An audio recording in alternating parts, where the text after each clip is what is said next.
questions here itself. Okay, fine. See, the question will be, do you have experience in Mule 3? Okay. See, I try to tell most of the times you express in such a way that I don't have experience in Mule 3. Okay. If I get the opportunity, I'll try to work. Okay. Tell that. I started my career with Mule forward. But still, if you're very confident, I can pull in the interview calls and all. Exactly. Then you can tell I have worked on Mule 3. Okay. Then if you tell like you worked on Mule 3, then immediately they may ask you a question. Do you have experience in handling migration projects from Mule 3 to Mule 4? Because everyone is trying to move to Mule 4. Because what is the reason? MuleSoft also stopped the support for Mule 3 officially. Okay, for that reason, everyone is trying to move to Mule 4. And immediately they may ask you, do you have experience in handling the migration projects from Mule 3 to Mule 4? Okay. See, if you wanted to answer that question, yes, I have worked on Mule 3 to Mule 4 migration project, but I have used MMA agent. Okay, Mule migration agent. Okay, Mule migration agent. What happens to Mule migration agent? It will try to, with the help, if you use that Mule migration agent, it will try to convert almost like 60 to 70% of the project to Mule 4 automatically. Okay, only few things you need to work on it. What is that? Maybe error handling, some transformation messages. Okay, these kind of, and the property files, these kind of things, right? Actually, you need to rework on it. Rest of the things, right? Logic and all, exactly, most of the time it will try to change it. And there are certain differences between Mule 3 and Mule 4. The next question would be, sorry, I'll go back to the earlier question. With the help of Mule migration agent, I have converted the Mule project from 3 to 4, and then whatever is required, I have done that manually, like MUnits. Okay, some transformation messages, exactly. Okay, all these kind of things you can tell that. Okay, fine. Now the next question would be, what are the differences between Mule 3 and Mule 4? Okay, fine.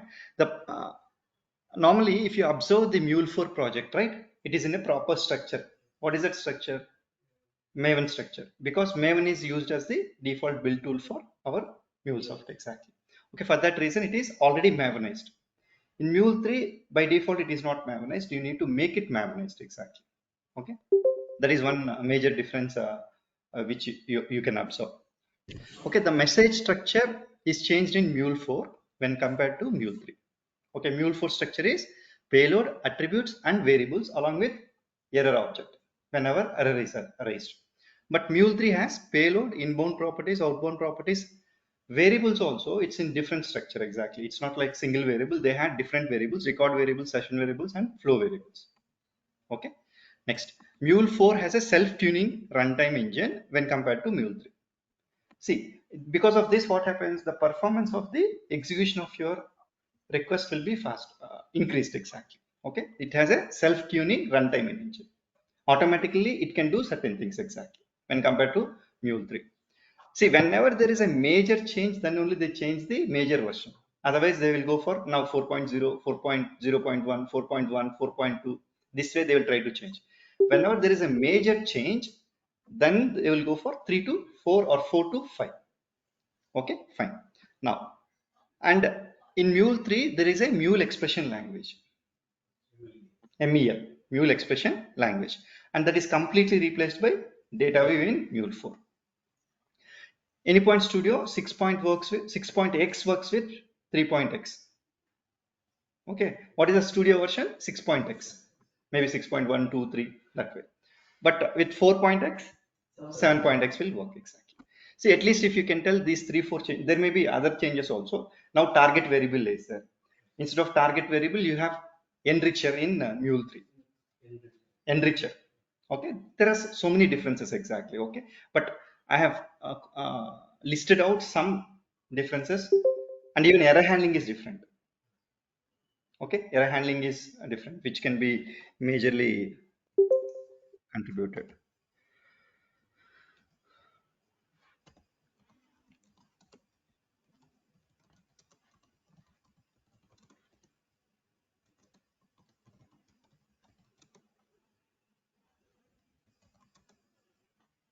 and robust in M4.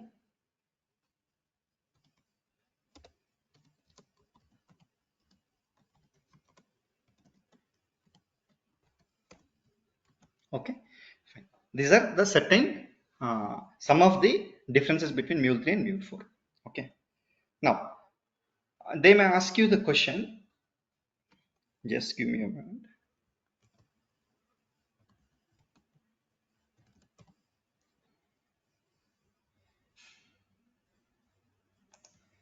They may ask you the questions exactly. Can you tell me which versions of AnyPoint Studio and Mule Runtime you are compatible with or you are currently working with exactly? Okay. See, for example, like you should be very clear what is the latest project you are putting in and what are the versions. For example, like you can tell I'm currently using 7.12 and 4.4 versions of AnyPoint Studio and Mule Runtime. And immediately the next question will be, can you please tell me which versions of AnyPoint Studio and Mule Runtime are the latest? Okay. Now recently they have used 7.17 is the AnyPoint Studio version. Already 4.6 is the latest version of Mule Runtime. Exactly. Then they may ask you the question like, what is the uh, advantages of using 4.6 or 7.17? Okay. See, this is the way you have to understand the questions exactly.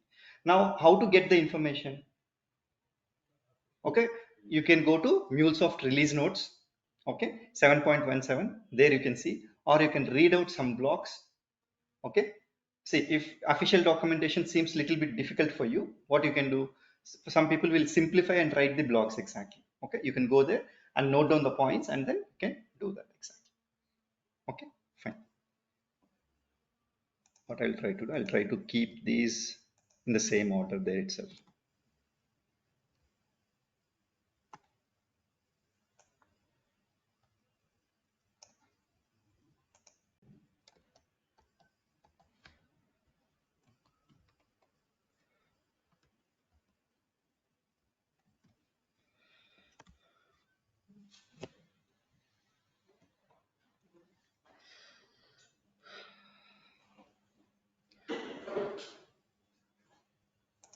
The next question is, what are the differences between flow, subflow, and private flow? See, this question used to be almost like 1-2 years back. This is a very common question generally. Now, most of the people are not asking, but it is good to know the differences exactly. What is the difference? Already we have seen, right? Flow or main flow contains source, process, and error handling exactly, and it can be exposed to consumers and work independently, right? Okay, private flow doesn't have a source but has its own error handling. It can be called in synchronous or asynchronous mode. Okay. Subflow contains only process and it inherits process and error handling from the parent flow. Okay, right? If you wanted to handle errors in subflow, try with the help of try, you can implement the error handling exactly. Okay, fine.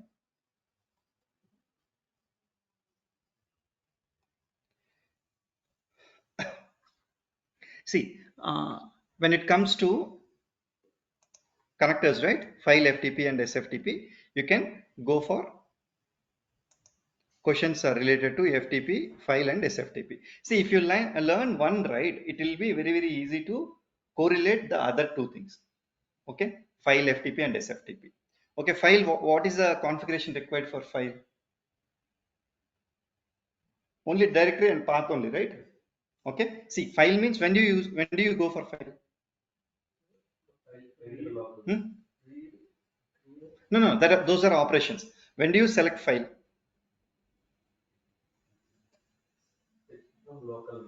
Yeah. See, whenever you wanted to go for, see, you wanted to get the details from the server itself. Okay, fetch the details or write the files to server itself. Then only you will go for file. Okay, FTP. No, whenever you wanted to fetch the files or write the files to a FTP server. See, there will be a separate server like database. Okay, FTP server will be there. You need to communicate to that FTP server, then you will try to use the FTP connector. SFTP, Similarly, you have SFTP server. Whenever you want to read or write the files or content to that particular server, then you'll go for SFTP server. Okay, then what is the difference between FTP and SFTP? SFTP is more secure. Okay, FTP stands for file transfer protocol. Security, secure file transfer protocol. File for the from the same server.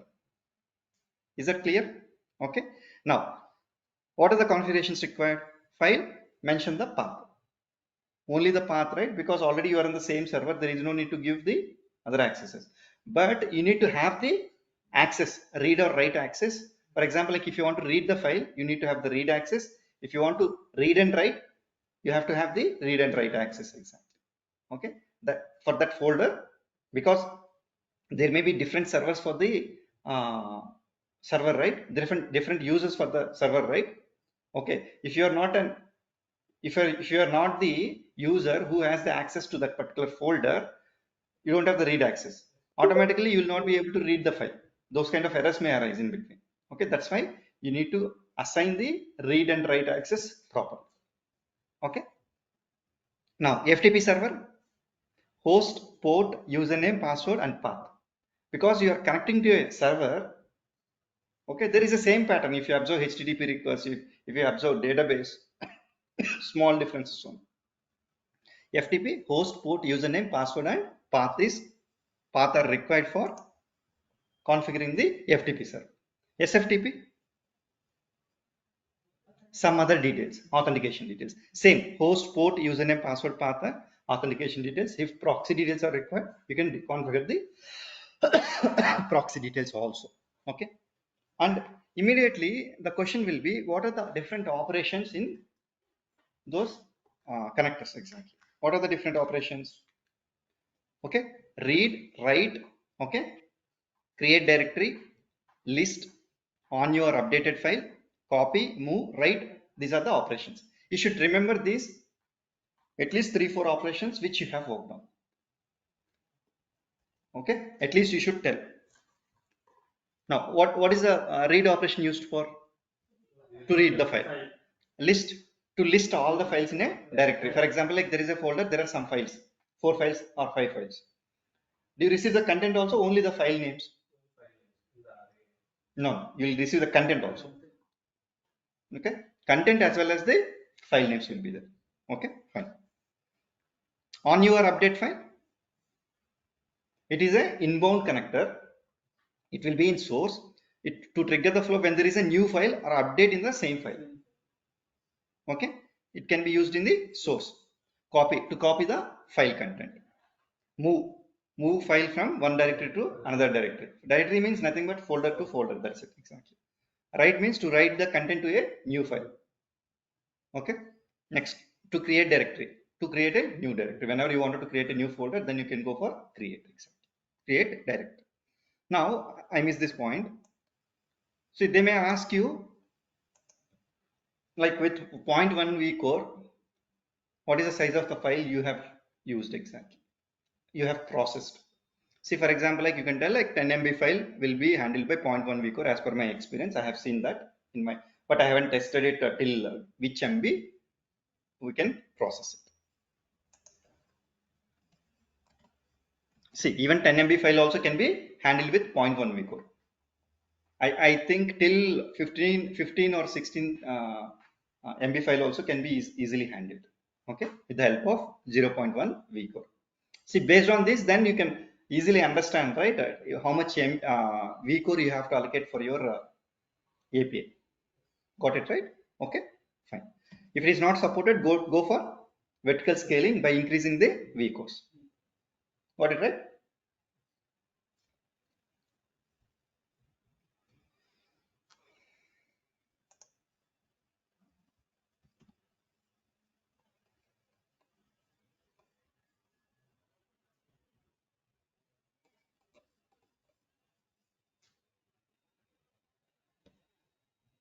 Okay, there may be a question.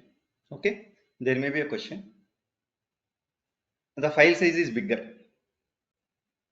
Okay, and you don't have the vCore to increase, and the same vCore is not able to handle that file. What do you do? No, there is no provision. You don't have more vCores. Is there a way to handle it? Okay, this may be the question. What you can tell, it is possible. There is a feature called streaming in MuleSoft. If you enable streaming, what happens is data will not be picked entirely at a time. It will come as a stream. So why is it called a stream? Normally river flows in a stream, right? Continuously the water will be flowing like a stream, right? The same way, the entire data of the file will not be picked at a time. It will try to pick in chunks. Okay, it will, for example, a 30 MB file is coming in. 0.1 vCore is not able to handle, and you don't have the enough vCore to increase. Now, what you can do, you can enable streaming. Then streaming, what it will try to do, it will not try to pick the entire 30 MB data at once. Generally, by default, it will do that. Now, if I enable streaming, what happens? It will take some data, process it. Continuously, there will be a flow of data. Once this is processed, again, next set of data will come. That way, it will be handled in a streaming manner. Is that clear? Yes. Okay, that may be a scenario-based question, and they may ask you if they wanted to go in a little bit deeper. Okay, again, if you tell streaming, streaming will take at least 1 hour to 1 hour 2 hours to explain the entire concept. Again, streaming has so many in-depth related concepts exactly. Okay, there are three types of streaming and how to enable it. Okay, when to enable what exactly. All those things has to be separately discussed. Whenever you have time, go through that streaming also. You have good content over internet exactly for that. Okay, and then you can. Is that clear? Any questions in it?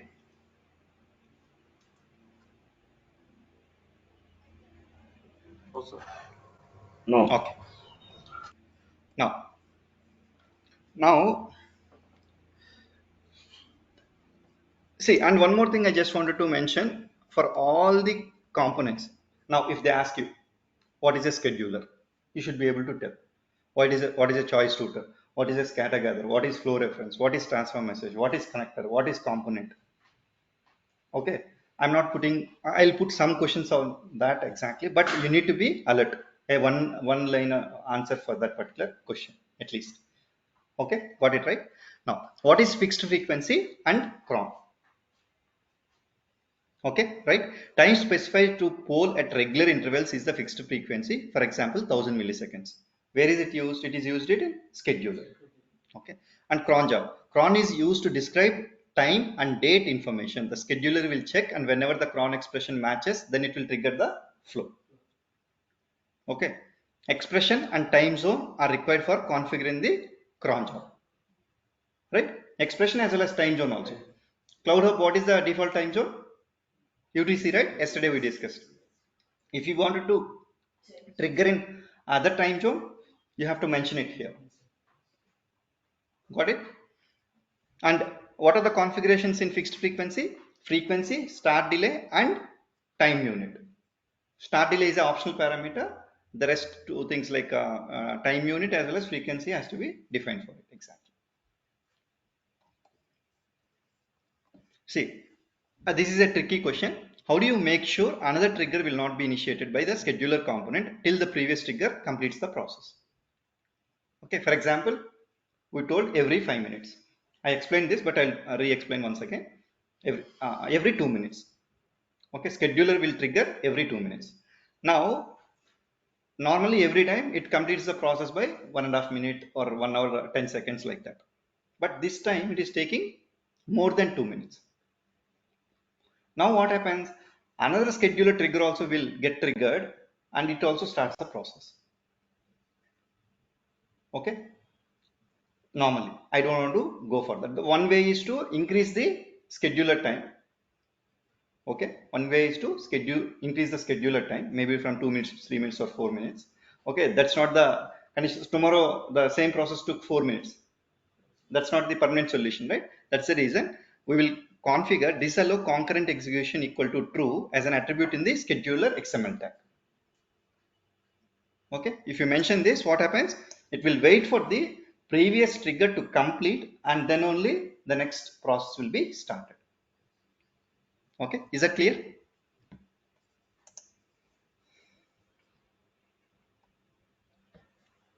Okay, fine. Now, what is reconnection strategy? We know, right? Already reconnection strategy. It is applicable in most of the connectors. Database connector, okay, JMS connector, your outbound HTTP requester, almost Salesforce, almost all the connectors. Connector means what? What is connector exactly? A component which is used to connect to an external system, right? Or external application exactly. That is known as connector. Okay, every connector, almost all the connectors have the reconnection strategy. And it is always a good practice to have the reconnection strategy configured for that particular connector, any connector. There are two ways, right? One at the operation level, one at the global level. Okay, if you wanted at global level, if you do that one time for all the operations, it will be applicable exactly. Okay, fine. Reconnection strategy is used to connect to the corresponding system when there is a connection issue. For example, if there is some other issue, whether this will work other than connection issue, only for connection issue this will work. Other than connectivity issue, it will not work. Okay.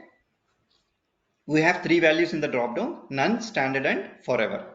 Okay. We should define frequency and attempts. What is frequency? Time interval to poll, to retry. Exactly. Okay, none, but it is by default no reconnect attempts will happen. Exactly. Standard connect, standard, we can specify the number of attempts and frequency to reconnect. Forever, it is rarely used and it continuously retries until it is connected, until connected. Exactly. Okay. Now, did you see until successful? Until successful scope is there. Okay, there may be a questions, what are the scopes you have used? Okay, what are the different scopes available? Hmm. Try scope. One time, right? What you have to do, you should go here.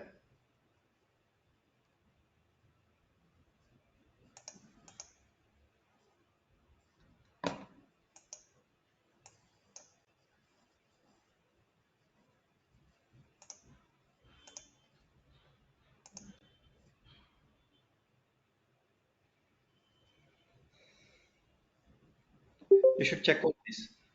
Okay, for example, scopes. What are available?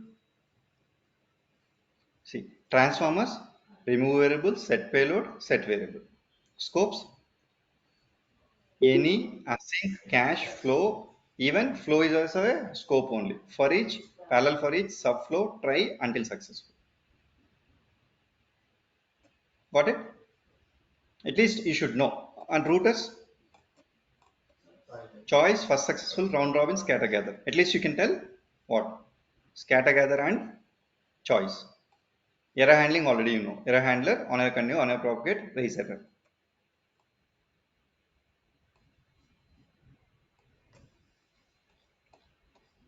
Got it?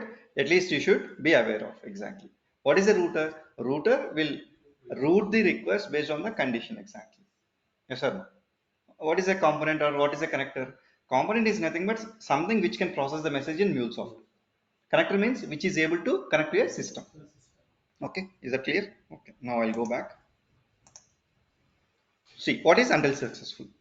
The until successful scope executes processors within it. See, we can place multiple components or the processors inside it. I can call it as message processor or event processor or component. Okay, I can place anything here, right? Exactly. Okay, within it in order until they succeed or the scope exhausts the maximum number of retries. It is similar to reconnection strategy only, but still only reconnection strategy works in terms of connectivity error. It is on a single component, single connector. But until successful, what happens is inside whatever is mentioned, okay, inside whatever is mentioned, it will retry all the components exactly. Okay, it will retry for all the components that is mentioned here. If you observe, see here, until they all succeed or the scope exhausts the maximum number of retries. The same way you can try maximum number of attempts and frequency. Similar to reconnection strategy, you can mention maximum number of retries and frequency. Now, until successful runs synchronously. If any processor within the scope fails to connect or to produce a successful result, until successful retries all the processors within it, including the one that failed. Okay, until all configured retries are exhausted. For example, I told 3 attempts, 2000 milliseconds. Every 2 seconds, it will retry the entire procedure inside that particular until successful. It will try for 3 times. If it is successful, okay. If it is not successful, then it will raise the error. Whatever is the error inside, it will override that error with mule retry exhausted. Got it? See, if a retry succeeds, the scope proceeds to the next component. If the final retry does not succeed, until successful produces an error of type mule retry exhausted. Mule retry exhausted. Okay. Whenever you wanted to go for other than connectivity errors, you can go for until successful. Okay. Now there may be a question. You have a requester inside until successful. Okay. You are getting a bad request. Okay. Bad request is a permanent error or a temporary error? Permanent error, right? Why permanent error? Client is sending it. Unless the client sends it back with the proper request, till that point of it is permanent error only, right? Got it? Okay, right? Now you got the permanent error, but until successful, we'll retry for that also. There is no provision to mention specific error types exactly in the until successful scope. Okay, for example, I can go here.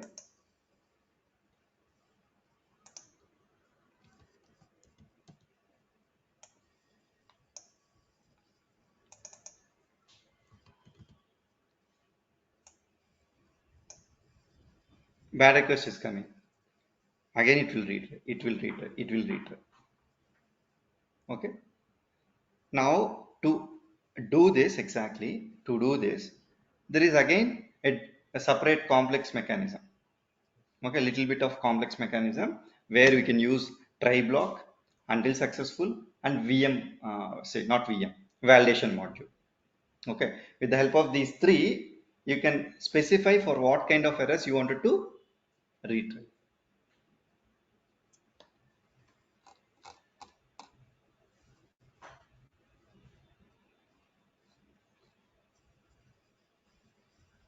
Did I do it somewhere?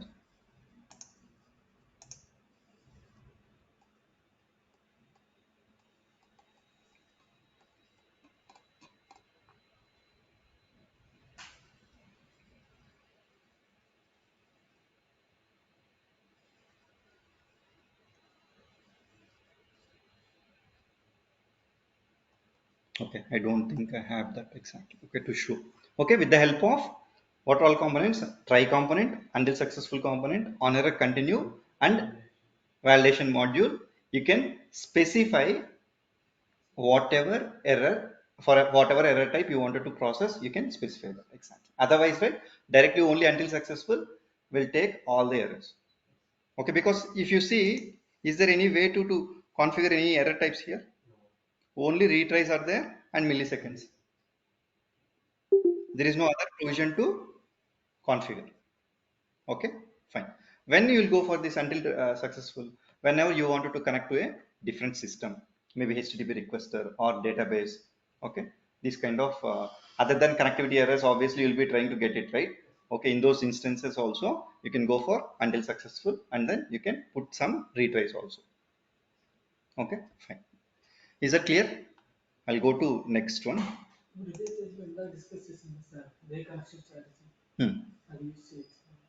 Reconnection strategy works only for connectivity error. No, not connection. There may be separate errors also, right? Okay, service unavailable error is there. The other application is getting restarted. For example, HTTP request is there. It took around 2 seconds to restart. In that time, what happens? You will get 503 service unavailable. Whether that HTTP reconnection strategy will work there? No. Now it is not a HTTP connectivity error. It will work for It will not work for that. Now until successful will work, right? Okay, that's right.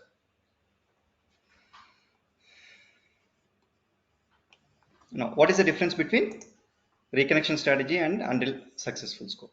When the reconnection strategy is configured for any of the connectors, it will retry only when there is a connectivity error. But in case of until successful scope, it will retry for every error type. Number of retries and frequency for each try can be configured in both. Got it? Same, right? Whatever we discussed right now.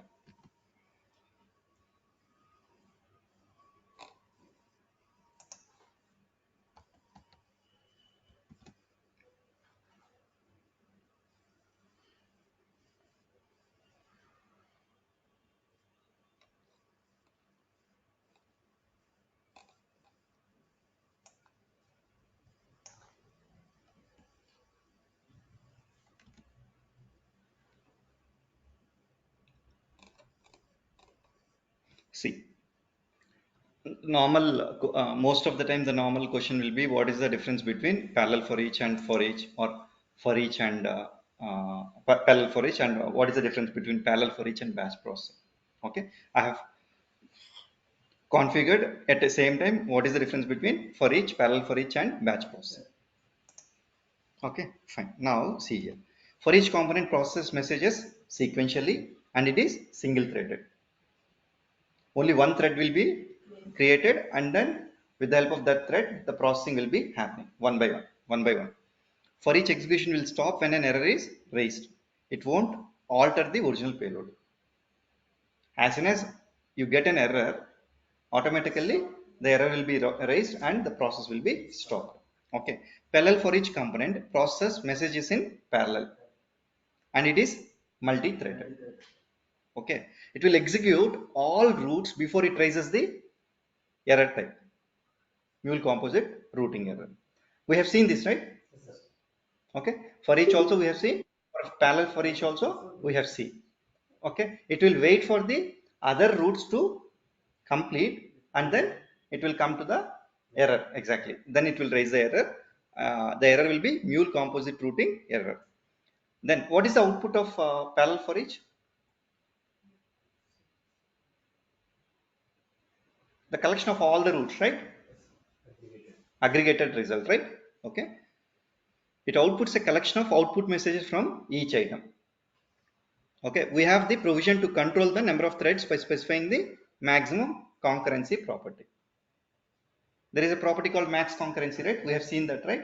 We can specify the and control the number of threads to be processed exactly. Otherwise, automatically what happens, based on the CPU and memory availability, it will calculate on its own and then it will try to create the threads. Okay, in batch processing it processes messages parallel and it is multi-threaded. By default we'll receive the successful and failed record status in the on-complete phase. Okay, these are the some of the differences. You can tell it as single threaded, multi-threaded. Okay, and you can tell it as a batch process works in asynchronous mode. Okay, and even batch process ensures reliability also, right? Whenever it stops the process, what happens, it will start the process once the server is restarted or the application is restarted from where it stopped exactly. Whether it is possible with for each and parallel for each? No. Why it is possible with the batch process?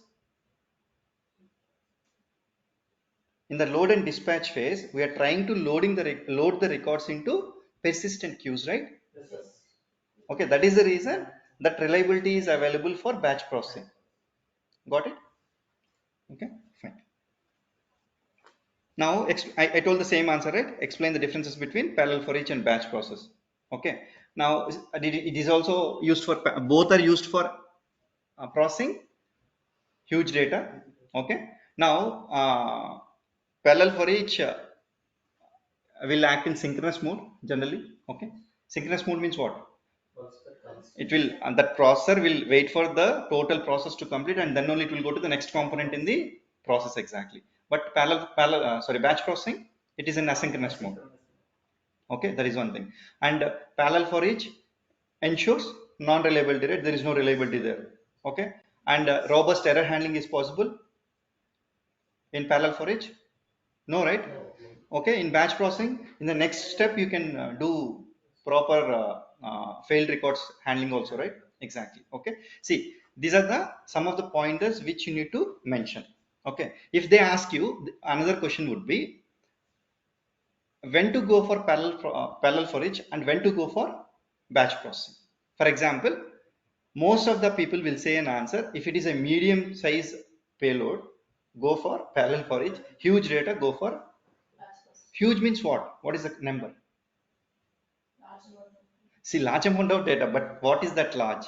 For me, see, if I am at 30 or 35, I can take a 50 kilo weight very easily. If I become 60 years or 70 years, it will be difficult, right? So there is no measurement for large, right? Exactly. Okay, it depends on the process. It's not like that. Exactly. You should be very clear. That is a common answer. Most of the people will tell. But still, whenever you wanted to go for a reliable message processing and the data set is huge. Huge means what? Greater than the memory. Greater than the memory. See, parallel for each, what it will try to do? It will try to aggregate the response, right, for each and every record. Exactly. What happens? Memory will be out of memory if the data size is very huge. But batch process, it tries to put them in batches. It will use the memory efficiently. Parallel for each will try to load everything at a time, right? Load every at a time, and even aggregating the response also will happen at the end. It will wait for all the records and it will aggregate everything, right? All the responses, all the records response, exactly, right? Now, for that reason, people say that medium level data you can go for, that is which can be handled with the help of memory. You can go for parallel for each. And if you want reliability, okay, proper error handling, okay, and if it can be handled asynchronously, then you can go for batch processing. Got it? If you mention these points, they'll be almost satisfied. Yesterday or day before yesterday, not yesterday, day before yesterday, for the interview, I asked the same question. He was telling the same thing.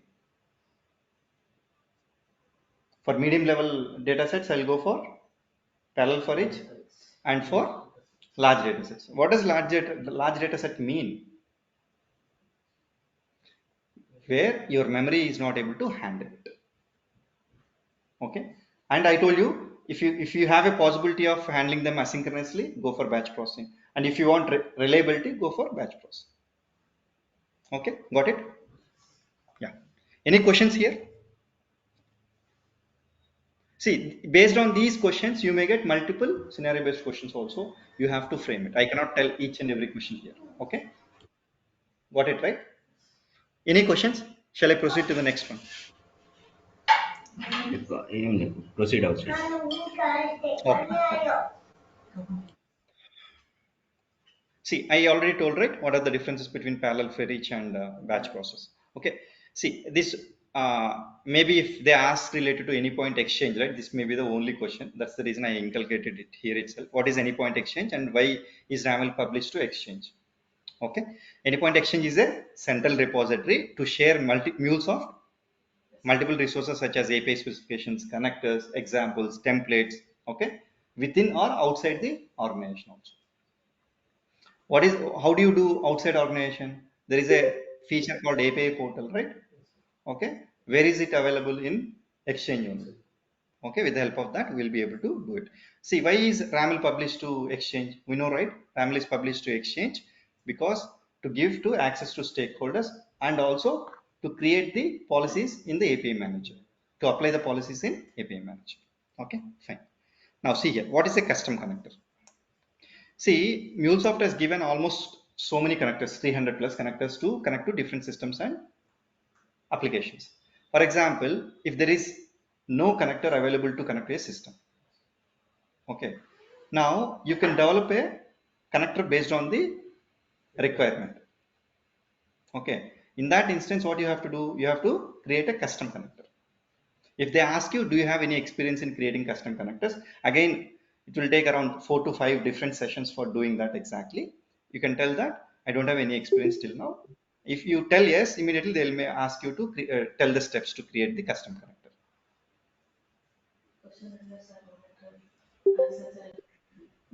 Then see, you can tell, see, when MuleSoft out of box connectors are not able to satisfy the requirement, then we design and develop the custom connector. Okay. But I don't have any experience or exposure in creating the custom connectors. If you are really interested to know, again, you need to spend around 4 to 5 hours of time, work on it, learn it, keep the steps, and then keep it. Even till now, I haven't done. If they ask me what happens in multiple interviews, if they're repeating, now what I'll try to do, I'll try to invest some time, okay, and then learn about it, and then I'll make the notes of it, and then I'll be answering that exactly. Okay. No, I got an opportunity, but I did it long back. I didn't remember. Okay. Yeah. Custom logging connector, I think. I have done logging connector. Next, what is async scope and when do you use it? We know, right? Async scope will generate a separate thread and processing happens in the separate thread. Async scope will not respond to the flow. Okay, a separate thread and it will do its processing and it will not respond back. Exactly. For example, to execute a separate process which is time consuming and independent of the main process, then go for async scope. And when do you go for it? Exactly. Then this is the answer. To execute a separate process which is not which is time consuming and not dependent on the main process. Exactly. Now, what is APIkit router?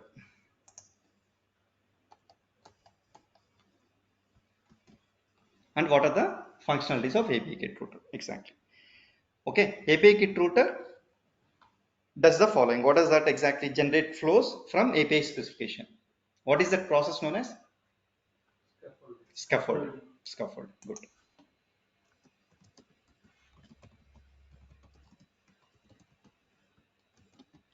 And it will route the incoming request to specific flows. Okay. Validates the request, right? It will validate the request against the RAML available in the flow project. And it serializes the responses also. Okay. If you tell these 3 to 4 points, that's more than enough. Exactly. Okay. See, APIkit router is available for one more question exactly. Can you develop SOAP APIs with the help of MuleSoft?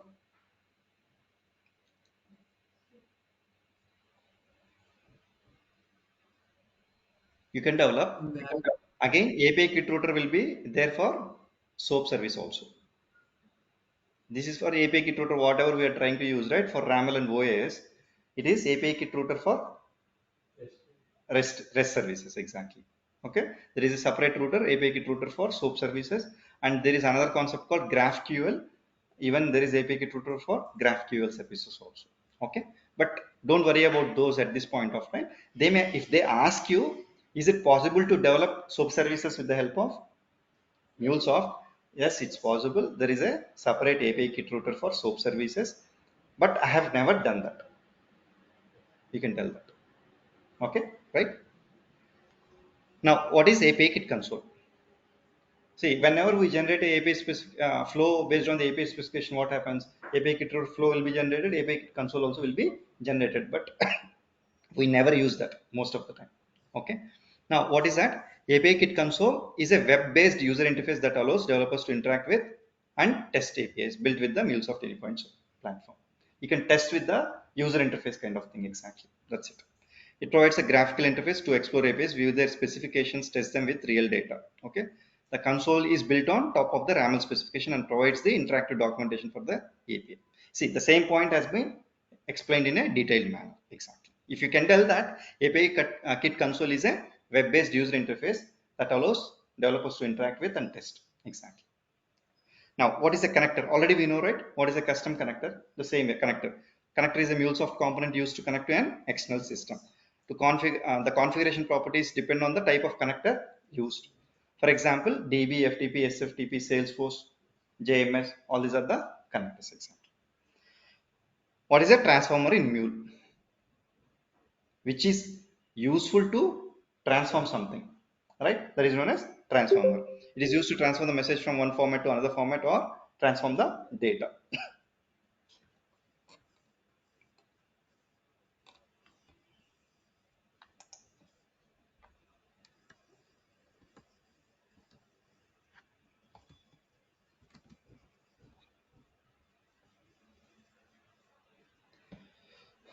See, explain scatter gather or some questions on scatter gather.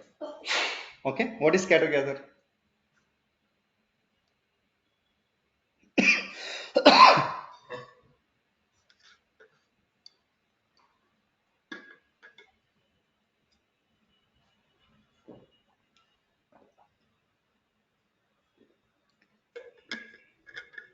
Okay, it is a routing event processor, right?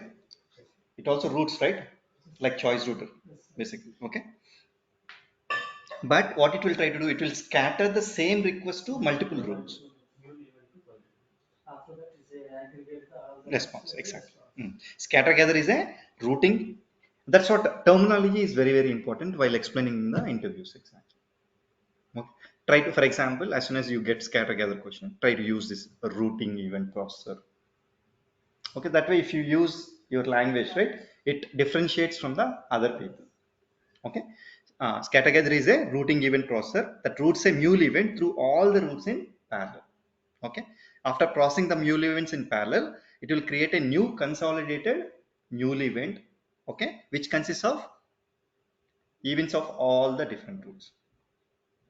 It will create a new event and it will consolidate all the routes events in that. Exactly. Okay, fine. Output is an object of mule events of different routes. Okay, next, total time taken by scatter gather is the maximum time taken by one of the routes. This is, I think, in every certification you'll have this question, MCD level 1, and it should have two routes. Okay, two routes.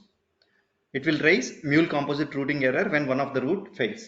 It will wait for the other routes to execute and then throw error, it will propagate the error. Okay,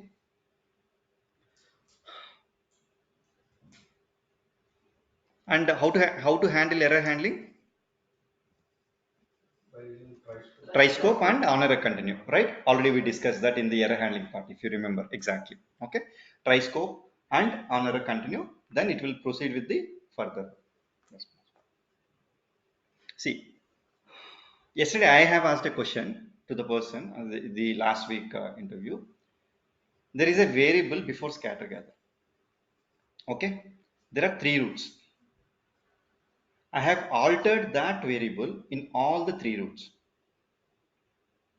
What is the value of that variable after scatter gather? Is the question understood? Okay, there is one variable before scatter gather. Now there are three routes in scatter gather.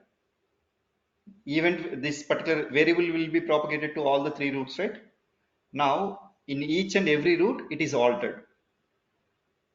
Route 1 variable is altered, route 2 variable is altered, route 3 variable is altered. What happens to this variable after the scatter gather? Come again?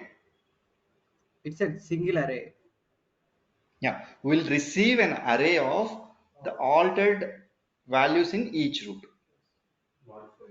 Okay, array, route 1 altered value, route 2 altered value as second one, third value as route 3's altered value. What happens here? This variable it is able to get the aggregated response, exactly, honestly speaking. Okay.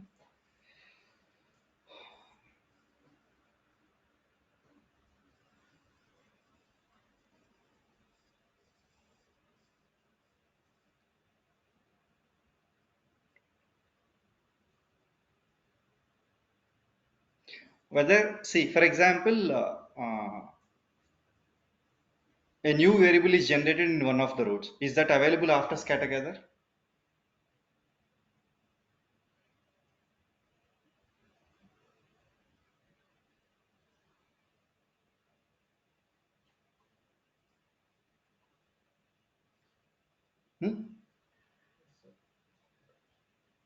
Okay, please check. Even I didn't remember. Okay, please check that. See, what is the context here? The propagation of your mule event questions will be available. Propagation of mule event. It means what? Payload, attributes, variables. What happens to the payload before scatter gather and after scatter gather? Modified, right? Because aggregation of all the routes, right? Payload will be overwritten. If you use target variable, then it will not be overwritten. Okay, they may ask you these kind of questions exactly. If you know the propagation of mule event in scatter gather, then knows, right, how one variable outside, okay, and then modifying it in the different routes, okay, or modifying in one route only modified variable exactly will be available in the, if you test these kind of instances you will be having the answers with you. You should be confident enough in telling that exactly. Okay, is that clear?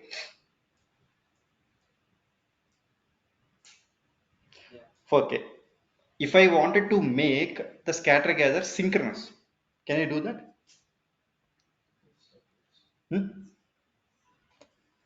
I want to, first route should be executed, then second route, then third route. For example, three routes are available. Can I make the scatter gather synchronous? How? If yes, if you put max concurrency as one, right, it will go as synchronous. It will execute the one by one. Got it? Okay.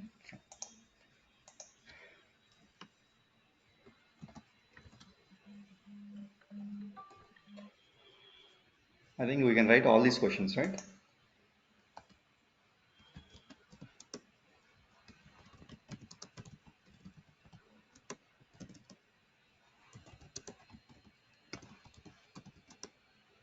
Okay, I'll write it later. Okay. Now one more question is make scatter gather synchronous. Okay, fine. Now explain for each component. What happens for each? For each splits a payload into elements, right? And process them one by one sequentially. And it is single threaded. We already know, right? And it will go through the components placed inside for each exactly. Okay, it will accept lists and arrays. It is single threaded. If they ask you what is for each, if you tell this point exactly, more than enough. It is single threaded. Okay, it will take the collection or array and then it will process one element by element with the components available inside for each. Okay, and it is single threaded. And what happens if there is an error? The process will be automatically stopped and the error will be propagated exactly. Okay, now what is the payload before for each and after for each? Same. What happens to a variable? Modified variable will be available after for each exactly. uh, how to handle error if you wanted to continue with the errors in for each, what should be done? Try scope on error continue. Okay, I wanted to catch both success uh, aggregated response and failed aggregated response. How to do that? Hmm? We should be creating a variable outside the for each, one variable for success, one variable for failure, and then praise the in honor continue. You will be modifying the variable for failed records, that vars dot we have done, right? Vars dot failed records plus payload. For vars dot success records plus payload, you're aggregating them every time exactly, right? Now where are you creating the variable? Outside. If you create the variable inside, it will reset the variable and you will not be able to do that exactly. Okay, got it? Huh? Yeah, so that will be the question for sure. Okay, what happens immediately? The question is what happens when you create a yesterday I asked him, he was confused in the last last interview session. Even I am now brushing up again all the questions like with modified questions to them, right? Okay, it's not uh, new questions exactly, but MuleSoft is evolving for the last few years, right? Initially we used to ask definitions. Now that is not the case. We'll ask some definitions and some use cases exactly. Okay, he was confused. Then he told me an answer. No, no, we should create a variable inside and then aggregate it. Okay, got it? That's what. See, if you practice it, you'll have the clarity of it. Exactly. Okay. Any questions here?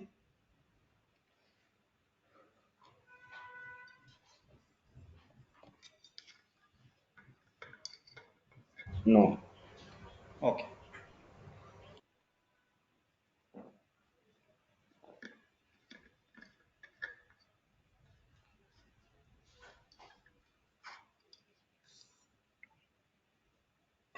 Okay, explain parallel for each. For each is a scope, right? Okay, but I used a component also here. Okay, that's fine. But sometimes we do that. Okay, again, parallel for each, what it will try to do, it will split the payload into elements, right, and process them parallelly. It will accept list and arrays. It is multi-threaded. See, I wrote the answer in the same sequence. Okay, try to keep that in pattern in mind and try to answer it. It will be easier for you. You got the point? Okay, you know the pattern. Okay, first I should tell it will split the array into elements and process them parallelly, process them sequentially. It is single threaded, this is multi-threaded. Okay, go for that template. Automatically it will be easy for you to answer it. Exactly, it will accept list and arrays. That is also accepting list and arrays only. Okay, that way if you can keep the answer in your mind, it is easier to answer. What happens to the payload before and after parallel for each? It will rewrite, it will overwrite, right? See, aggregated response will be coming. Okay, right. Now the variable before parallel for each and after parallel for each, if there is something modified. Okay, we should check it actually. Even I obviously will receive a modified variable, but still I think last modified, right? Last modified variable will be available. See, because it will be the same variable is available in multiple routes, right? And in multiple routes, once it is completed, again new records will come and it will be executing it, right? Exactly. I think last modified variable will be available.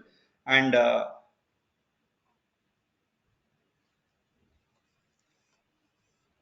okay, payload will change, collection of all payloads and variable hello. And if variable is created inside parallel for each, that is available. Outside parallel for each, it will not be available. Please test that also. For each, that variable will be available outside. Okay, see, you need to be very clear about the propagation of mule event in for each, parallel for each. Okay, batch processing, scatter help. Now you understood, right, what to practice? It's a very simple, right? Already we know how to practice, right? It's very simple. Practice it, write it down. Practice it, write it down, and before going to the interview, refer that notes. Got it? Okay.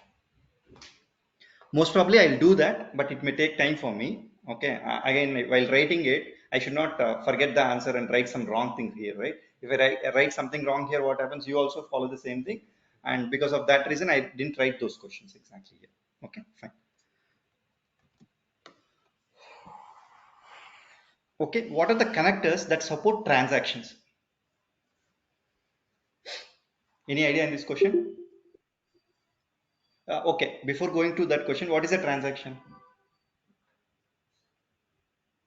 Generally, what is a transaction? Okay. Okay, in terms of database, we'll talk. For example, a transaction. A transaction is nothing but there is one thing which needs to be completed in full. It should be completed in full. Otherwise, nothing should happen. Okay. See, there are 4 steps to complete one process. One request came in. If it completes, it should complete all the 4 steps. Okay. Otherwise, no steps. That's called as transaction. For example, first, second successful, third step failed. Even first step, second step should be reverted. Okay. Now first step, second step, third step successful, fourth step failed. First, second, third should be reverted. Okay, revoke. Okay, right? Got it right? Okay. If it should happen completely or it should not happen partially, and then it is known as transaction. Even that is possible for some connectors in MuleSoft. What connectors it is available? JMS, okay, VM, and database. And for example, if you wanted to achieve transactional management, for example, like HTTP listener is there, you receive the request. It is a non-transactional component.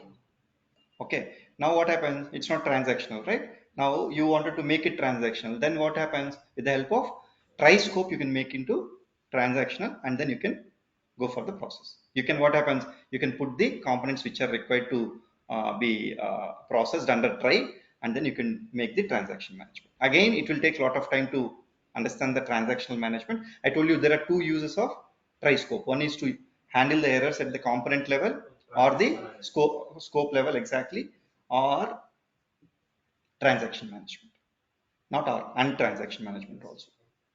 Okay, it will initiate the transaction, and then whatever is inside available. For example, I'll tell you one scenario, then you'll understand. I received a request from HTTP listener. Okay, there are two databases I should insert. Okay, database 1, database 2. Okay, if it should the transaction should insert in both the databases or no databases. Okay, this is the requirement.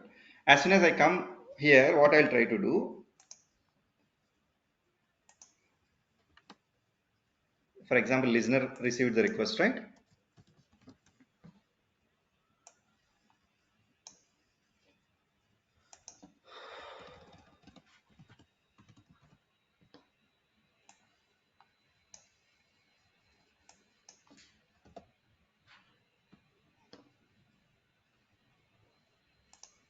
Now I told database, right?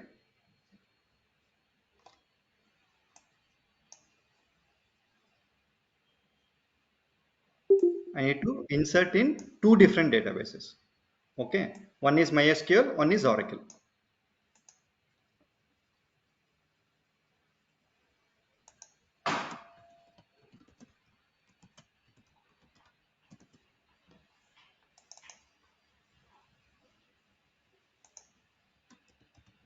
Now the respective configurations has to be done, right? We'll do that exactly. Now see, I wanted in such a way, if that particular request is inserted, it should be inserted in both the databases, or it should not be inserted into both the databases. This is the way I wanted to achieve. What I will do, I'll try to wrap in try scope. See, I'll go for, there is local and XA. Okay, what is XA? Extended architecture. Okay, for whenever you have two different databases, right, then we should go for XA. If it is both, for example, insert is there, this is insert into one table, this is insert into another table, for example, within the same database, then local also will work. Got it? But I told you two different databases here. For that reason, obviously what happens, you need to go for extended architecture. Okay, now this is configured, then try will automatically take care of, for example, this insert happened and it failed here. Okay, it will roll back this also. They use a word called rollback. Rollback means whatever is inserted will again maybe roll it back. That record will not be available. Okay, if it is for same database, I can use local. Okay, again, you have good documentation over the internet for this. If you're really interested, you can go and search on it. It will take 3-4 hours for you to understand, make a notes of it and all. Exactly, try to do that. Okay, but for an entry level engineer, right, entry level 3 years or 4 years of engineer, or 4 to 5 years of engineer, right, you may tell, I have never got the chance to work on the transaction management also. If you don't want again mess it up in the interview. Okay, be honest. If you are confident, answer it. If you don't have the confidence in answering, tell in such a way, I'm not aware of it, can you go can you move on to the next question. It's very clear. It's not like everyone should know the everything. Okay, but if they like, they will take it. If they don't like, they will not take it. But still, I'm giving you the hint. For example, in the next interview, series of times they're asking transaction management. Obviously you need to prepare. There is no other way. They rarely ask it. If they ask, you have to be careful. Streaming and this one, transaction management.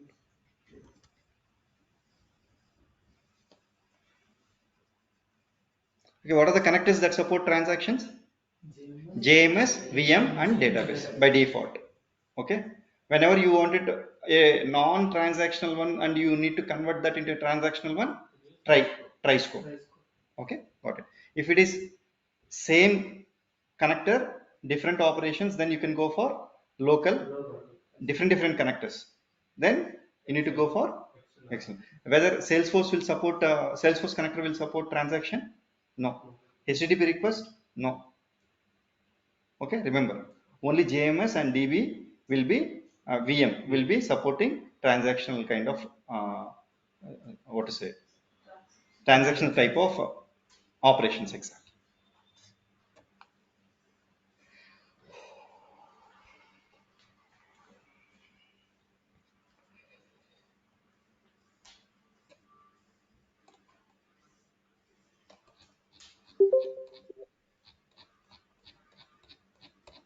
Okay, we'll take a 10 minutes break or 15 minutes break. It is 11:10, right? We'll connect at 11:25. Okay, and then we'll come back. Any questions so far?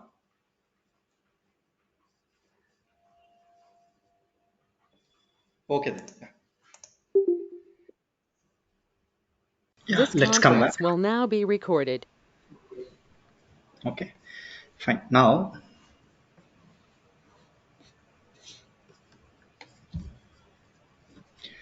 explain JMS configuration. Okay, for JMS configuration, what are required? Any idea?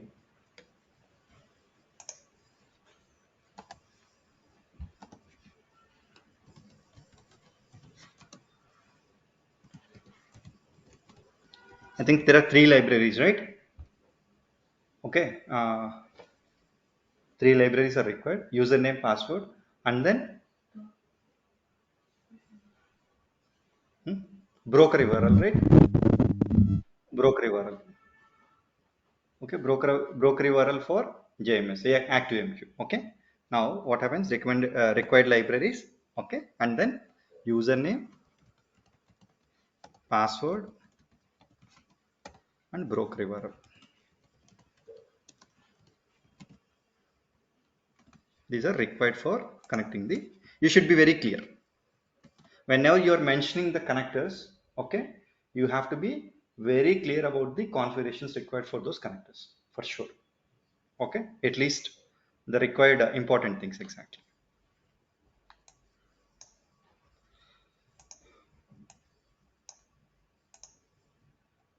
Now, if I go here also, it will be the same.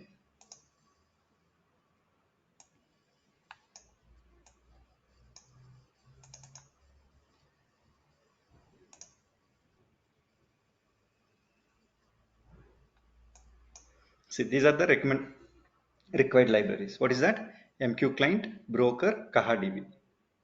Okay. What is the mandatory one? MQ client. Exactly. Okay. These are the three required things which are required for that. And then Q also, right? Destination and destination type are also important. Okay.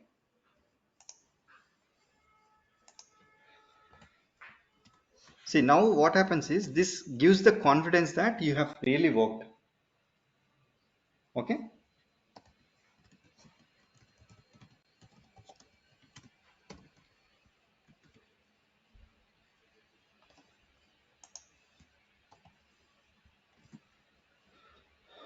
Now, see immediately what is the messaging services you have used. Maybe you can tell ActiveMQ, right? With the help of JMS connector itself, you can connect to ActiveMQ, and RabbitMQ is there. Okay, different kind of messaging services. Exactly. Okay, why? Database also, database connector is same. We can use it for MySQL, Microsoft SQL, Oracle, and some generic database also we can connect to the same database connector. The same way JMS connector can be used for Java messaging services related systems exactly.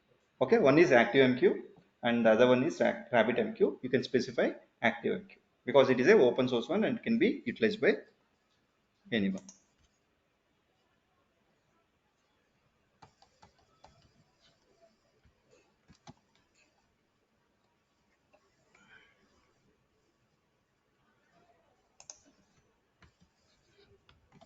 Now, explain AnyPoint MQ.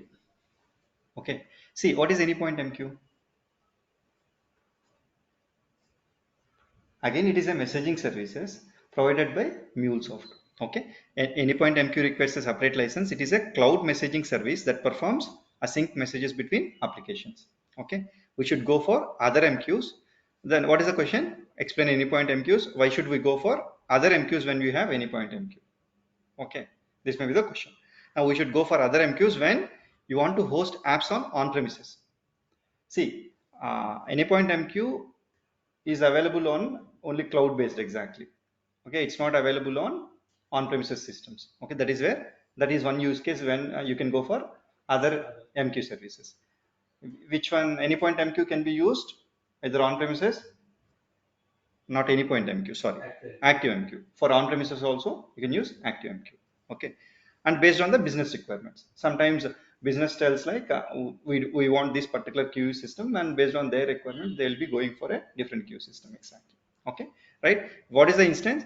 AnyPoint MQ is not available on the on-premises servers to access on premises servers. Because of that reason, obviously we'll be going for other MQ services exactly. What is a queue? And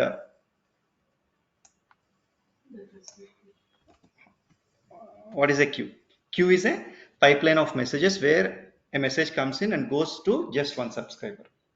Okay, you should not opt for a queue. You should opt for a queue when there is a requirement for point-to-point communication. Okay. Now, what is a topic in messaging services? A topic is again a pipeline of messages where a message comes in and goes to every subscriber. If there are multiple subscribers, it will be sent to, the same message will be sent to multiple subscribers like scatter gather. Got it? You should opt for topic. You should opt for topic when there are multiple subscribers for the same message. It is known as pub/sub model. Publish and subscribe model. You are publishing a message and subscribing to the same topic for receiving the messages exactly. Okay, got it?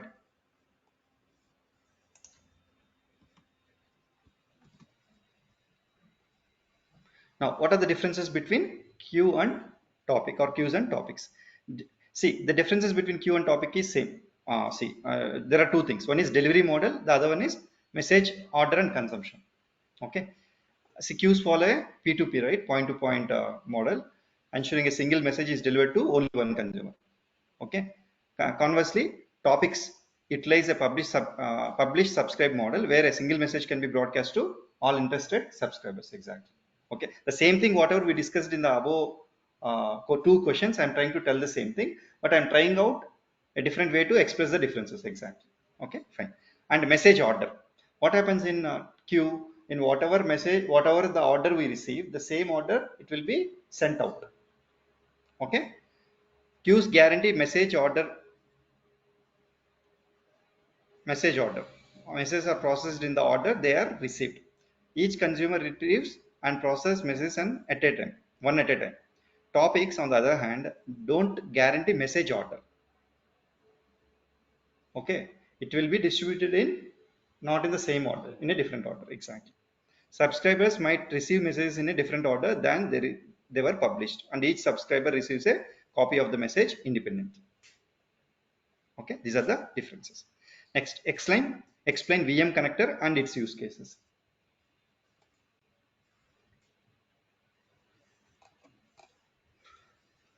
See, VM connector is used as an internal queue for intra-app and inter-app communication in a clustered environment.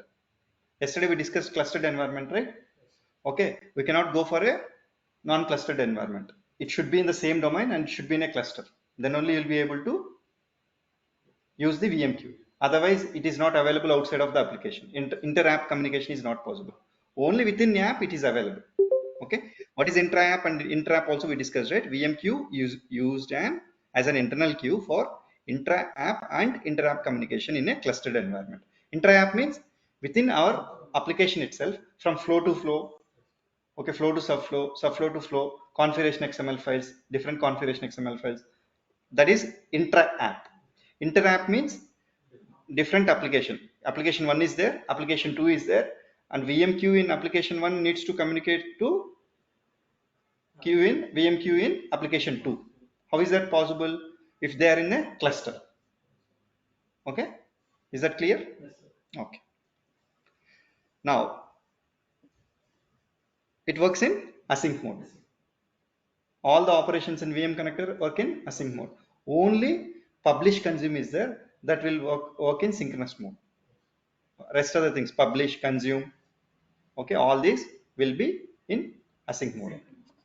Now a persistent queue is reliable and slower, okay, and transient queue is faster and not reliable. And what happens in the restart exactly? See, we want to discuss the use cases, right? When a full JMS broker usage is not justified. For example, there are certain instances, there is a little usage of queue, okay, full message broker like ActiveMQ or Kafka or RabbitMQ is not justified for the requirement, okay. In that case also we can go for VMQ, right? Okay, that is the case. And pass messages through a queuing mechanism from one flow to another flow. Only internal, obviously it is possible, and we can use VM. Okay, and what are the different operations available in VM?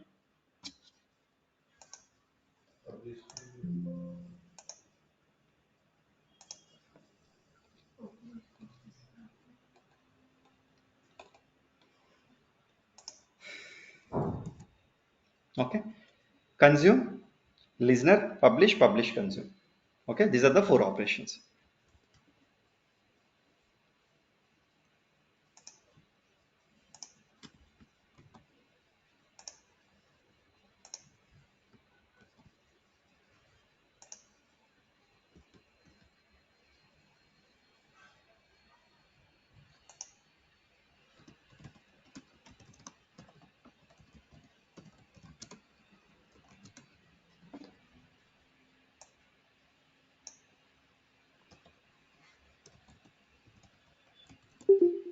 Okay, what are the different operations?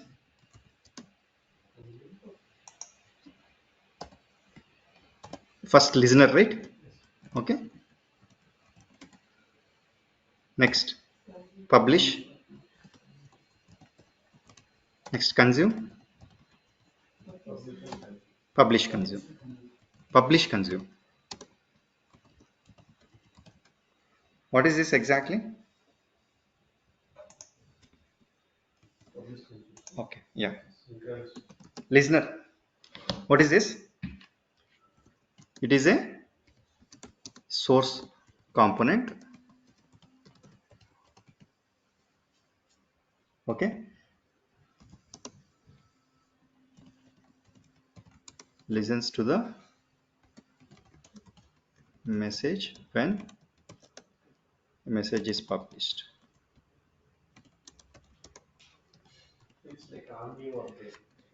See, yeah, next, see, it is a source component, right? Listener is a source component, and it listens to the, it is a source component, okay, that listens, okay, fine, that listens to the message when a message is published, that listens to the message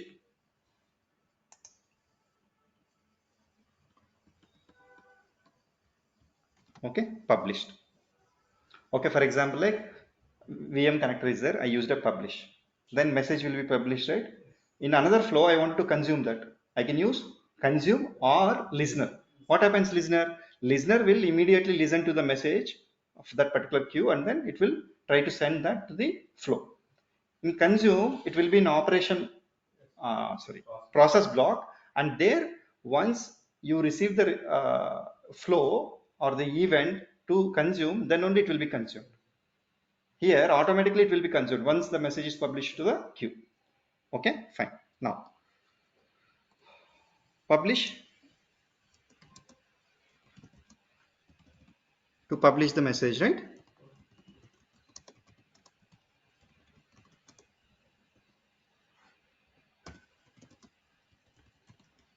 Okay,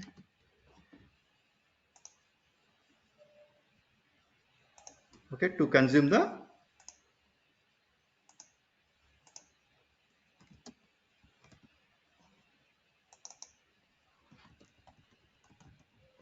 From queue, right? Yes or no?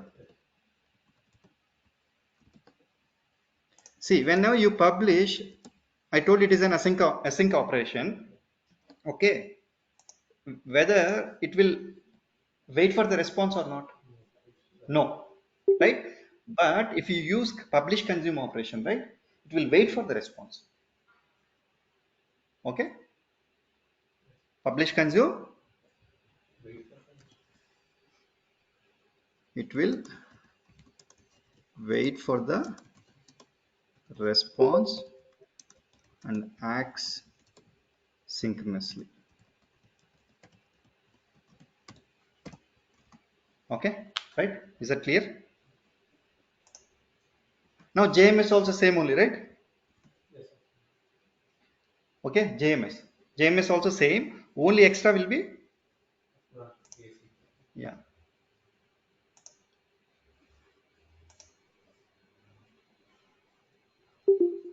On new message, it is similar to listener. Okay, publish is publish, consume is consume. Publish consume, it will wait for the response and it will act synchronously. Exactly. Okay, acknowledge this one.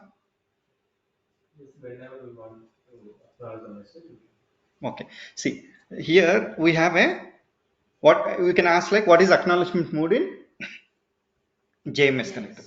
Okay, whether it is available for VM? No. Okay, JMS is available. Acknowledgement mode means, see, once normally what happens is it is by default immediate. Exactly, it will be, where is this on new message, right?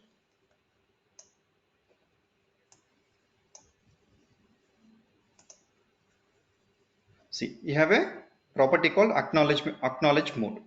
Okay, here it is by default empty, nothing is there, but there are options. Exactly, auto, immediate and manual. What is auto? See, the entire flow will be completed and then the message will be deleted in the queue. Okay, if you put it auto. Okay, if it is immediate,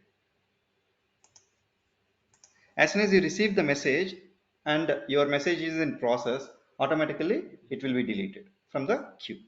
Okay, if it is manual, now you can use acknowledgement mode and say I have received the message, and then it will be deleted.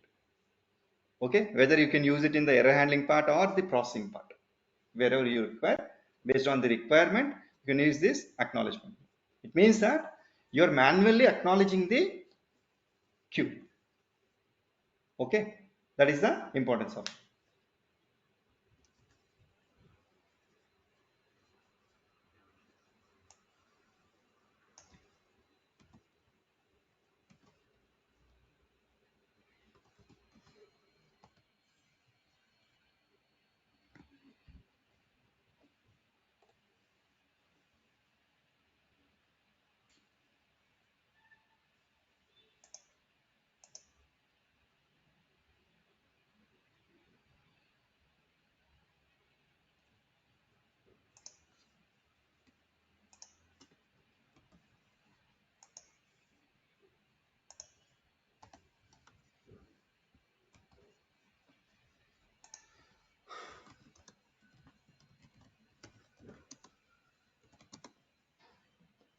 Okay, now I can write this also. Okay,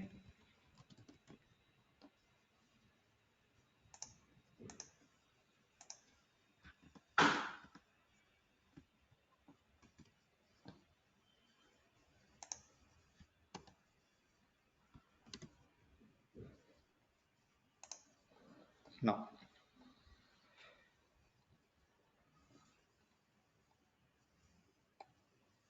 what is the difference between publish and publish consume in VM or JMS connectors? Okay, publish is a asynchronous one and the publish consume is synchronous. Even this is a certification question also. If you observe, they'll be giving you how to what happens after publish consume or what happens after publish. Exactly. Okay, next, what is a choice router? Whenever an event should be processed based on a certain condition, then we should go for choice router. Multiple routes can be specified based on the requirement. The event will be processed by the branch when the condition is met. N number of processes can be placed inside a branch, right? Each route. what will be the expected output if all the conditions in the choice router are valid. For example, we have 3 routes, route 1, route 2, route 3 and default route. Now a message has come in, all the routes are valid for it. Route 1, route 2, route 3 are valid. What happens exactly? It will execute the first one only. See how I already told you, right? Error handler and choice router will go one by one. First route, second route, third route. First route is already successful. Why it will go to second route? It will not go, right? That is the answer we should expect exactly like. Okay. Now see, how can you validate JSON and XML in MuleSoft? Okay. How do we do that? We write a API specification and then we'll validate that. For example, there are asynchronous APIs. Okay, asynchronous APIs means queue-based applications. Okay, how do you validate it? Okay, then we have, see, I'll tell. If the data exchange happens via RAML or OS based APIs, the APIkit router will validate the incoming request before routing it to the appropriate resource. Okay, if the JSON data exchange happens without API specification, I'm telling JSON data exchange happens without API specification. It means that maybe asynchronous API, queue-based applications or scheduler-based applications. Okay, you wanted to validate the data there, for example. Okay, add JSON module to your project. Okay, from Exchange and use validate schema operation to validate the incoming JSON message. Okay, here JSON. Normally it is not available in the regular palette like secure modules. You need to receive it from the Exchange. If you go to Exchange and go for check for JSON, right, you'll get it. Now, what is the operation available? Validate schema. Wherever you wanted to validate, right? For example, like you received the message from the queue. Okay, you converted that. Okay, normally from queue, most of the time they will be sending a binary message exactly. Okay, then we'll convert it to the proper JSON or XML. Now, can I validate that JSON? I can put the schema here. Okay, JSON schema can be generated with the help of, if you have a request, you can generate a schema. There are so many online tools also for it. Exactly. And then if you mention that schema here, it will come here and then whether that is available as a proper request or not, it will validate. And then only it will go to the next step. Otherwise, we can raise the error saying that the proper message has not been received. Whenever you wanted to validate the request, okay, in asynchronous mode or in the scheduler based applications exactly, then you can go for this kind of validations. If it is JSON module is available. If it is XML, you have XML module, again import it from the Exchange and then use the operation validate schema of XML module. Is that clear? Okay.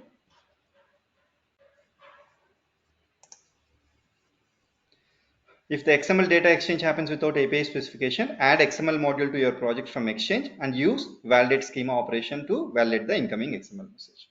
Okay, got it? Now, what is correlation ID? What is transaction ID? And what are the differences between that?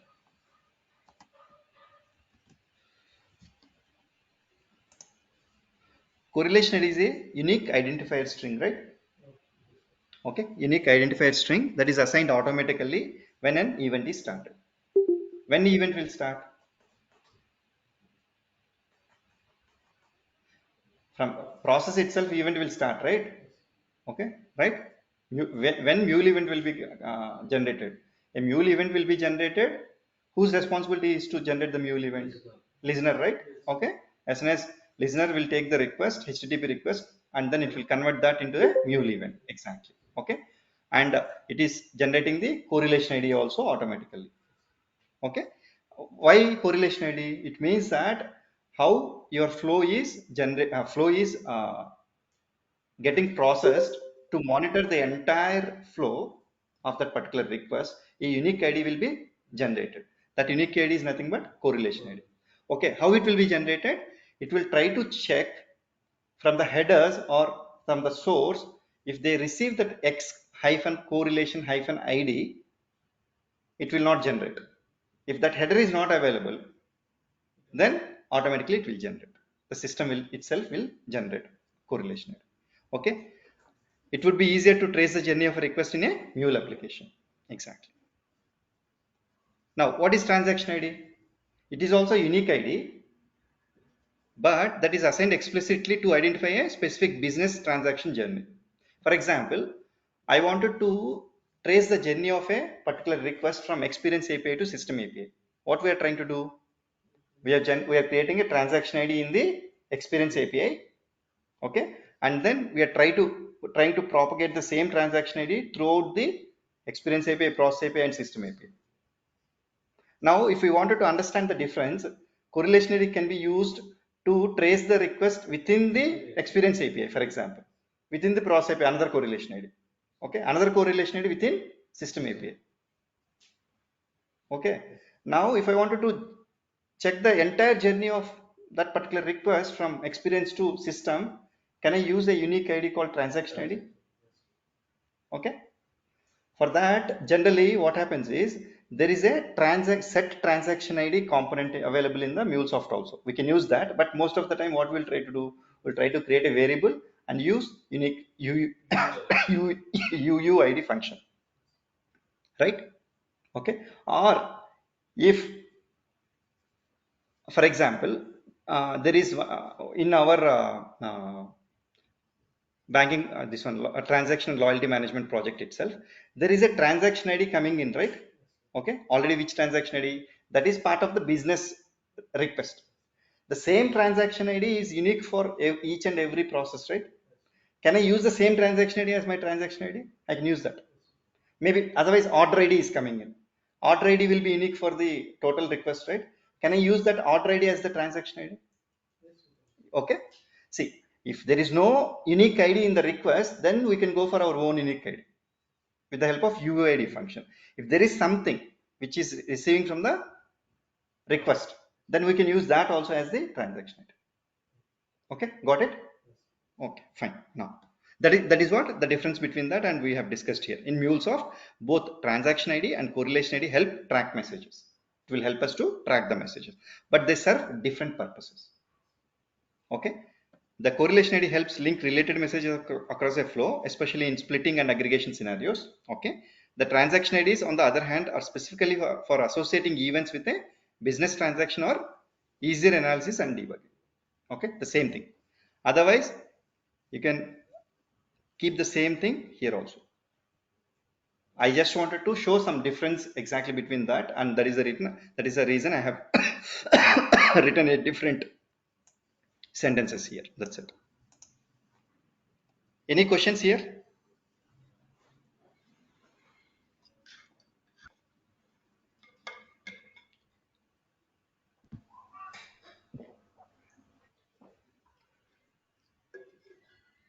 Okay, fine.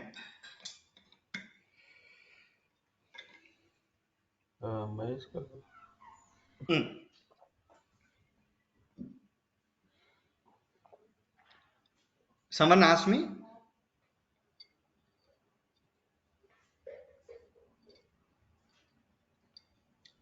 Okay, yeah. The next question is, what is an object store? Okay. See, already we have discussed in detail, right? What is object store also, but in interview point of view, at least we need to have some information exactly. What is an object store and explain the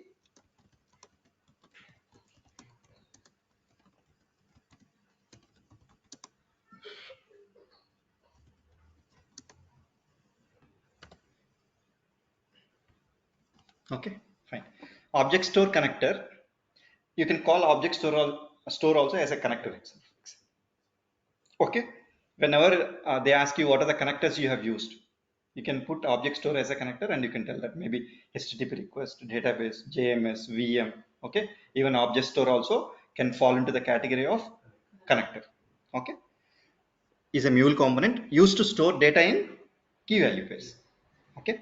And it is mainly designed for storing what?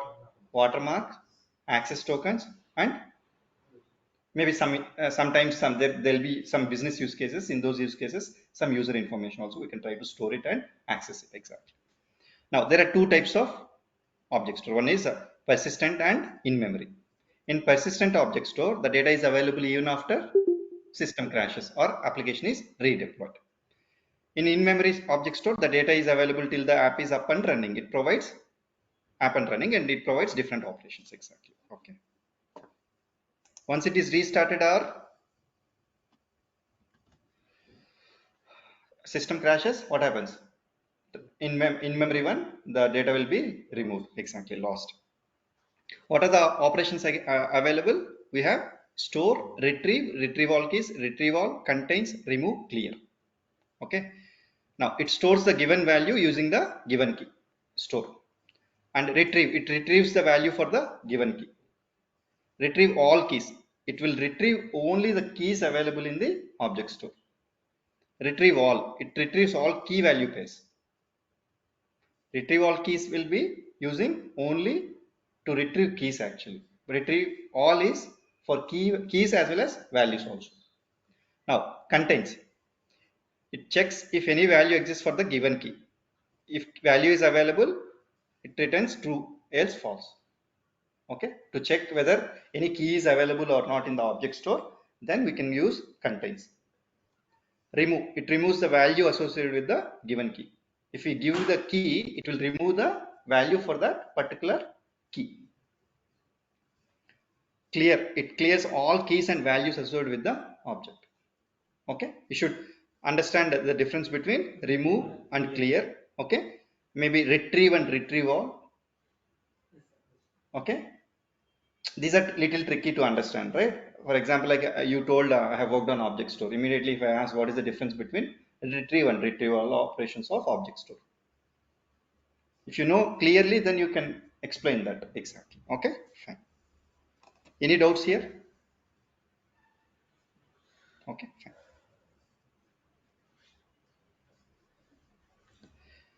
Okay. Salesforce configuration, anyone remembers this? What are the required things for configuring the Salesforce?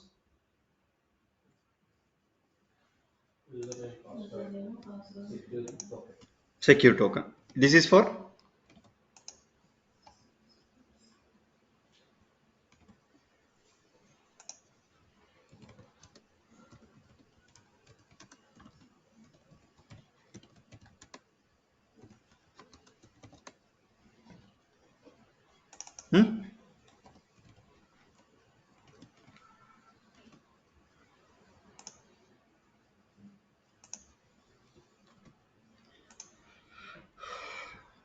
okay. What are the different connection types available?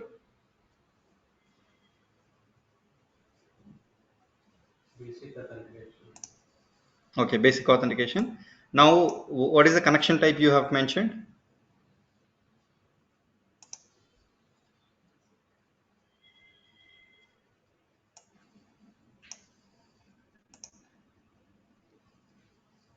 Okay, otherwise we can go to transaction system API also, right? It is already readily available. Okay, here, if you go here,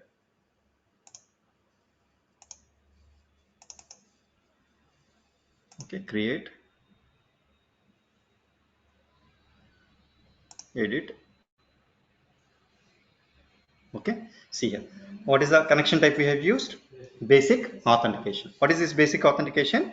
What are the required parameters? Username, password, security token, and authorization URL. Okay, these are the 4 configurations required. If it is a different one,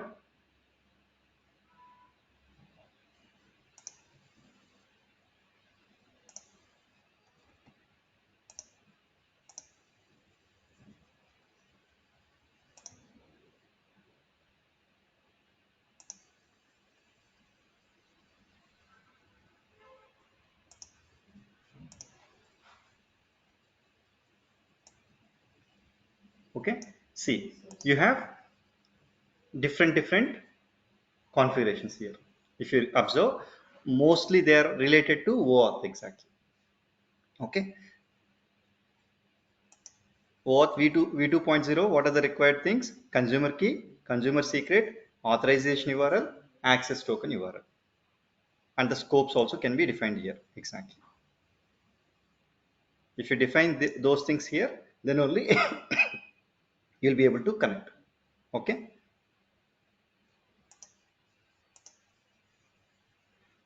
For JWT, we require that JWT policy we have done, right? For example, like if you remember, we need a key value set to get the certificate, right? Yes or no? The same way here also, we need the certificate here. Exactly. Certificate alias, principal, token endpoint. See, there will be a little bit of difference. Try to connect with these configurations exactly and then check it out. Otherwise, keep a note of what are all the things required and then please remember that. Okay, fine. But not required to know all exactly. Okay, all exactly. Even this is also more than sufficient. What you can tell that I have used basic auth and what username and password. Exactly. See, what username and password what are required? Consumer key, consumer secret, username, password, security token and token endpoint. Okay, any two connection types are more than sufficient. Okay, now,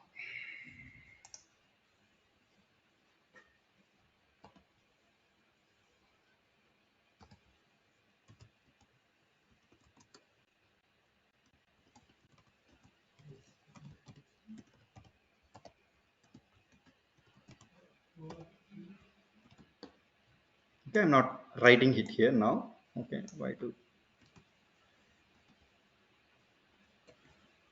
now explain the different operations used in the Salesforce connector. Okay, you should remember. See there, how many operations are available in Salesforce? If you see here, no, how many are there in Salesforce? See here, there are so many. Okay, right? At least if you have what we have used create and query, right?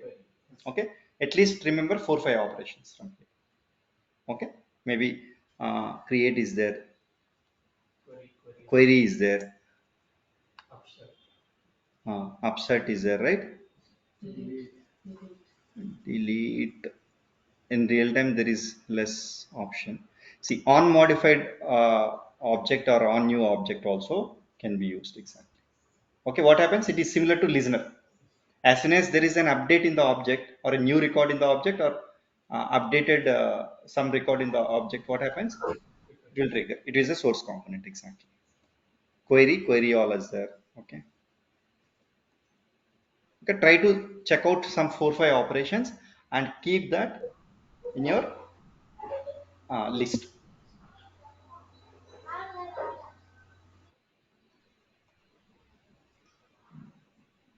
See, upset is there, update is there,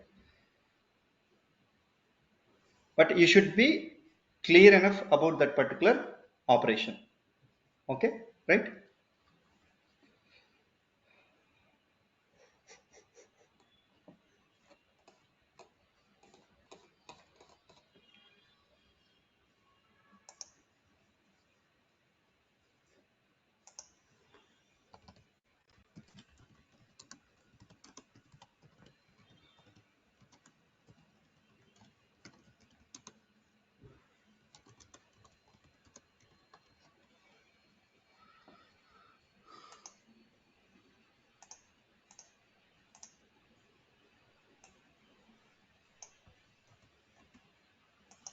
Now,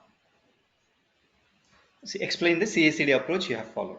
If they ask you, okay, their expectation is whether do you have experience in creating the CACD pipeline generally. Okay, but still, what we can tell, we follow the CACD process for deployment. Firstly, we'll check in the code to a central repository such as Bitbucket or GitHub. Okay, then go to Jenkins to configure the properties such as code URL, environment to deploy, and skip MUnits if required. Then submit for deployment. It goes through the certain steps and completes the deployment process successfully. If there is any issue, we can check the logs and troubleshoot. Okay, and go to the runtime manager and check whether the app is up and running or not. Okay, these are the steps if you can remember. Do you have experience in setting up CI/CD pipeline? We have a separate DevOps team, so we didn't have a chance to write any scripts in Jenkins. Okay, no need to have experience in creating the pipeline and all. Exactly, you can tell that clearly. Okay, now explain MUnit. MUnit is a framework in MuleSoft to write automated test cases, right, for APIs. Okay, we can handle MUnits in two ways. One is manually and the other way is recorder option. The recorder option is available from Mule 4.3 version. Resource coverage and code coverage are available after running the test. How do you create a MUnit test for error scenarios? Yes, we can handle errors with manual process, but not with the recorder option. How do you create a MUnit test for a batch process? We have discussed, right? With the help of spy and sleep components, we can use spy and sleep components and then create the MUnits for batch process also. And there may be some questions in MUnits. Maybe what is mock, what is spy, okay, or what is set event, okay, what is assertion, assert that, assert expression, whatever we have used, right? Those kind of questions may be available, but very less time they go for MUnits. Maybe they ask you 1-2 questions also. That's the reason already whatever we have discussed in the classes, right? Okay, keep that in mind and write all those questions exactly. Okay.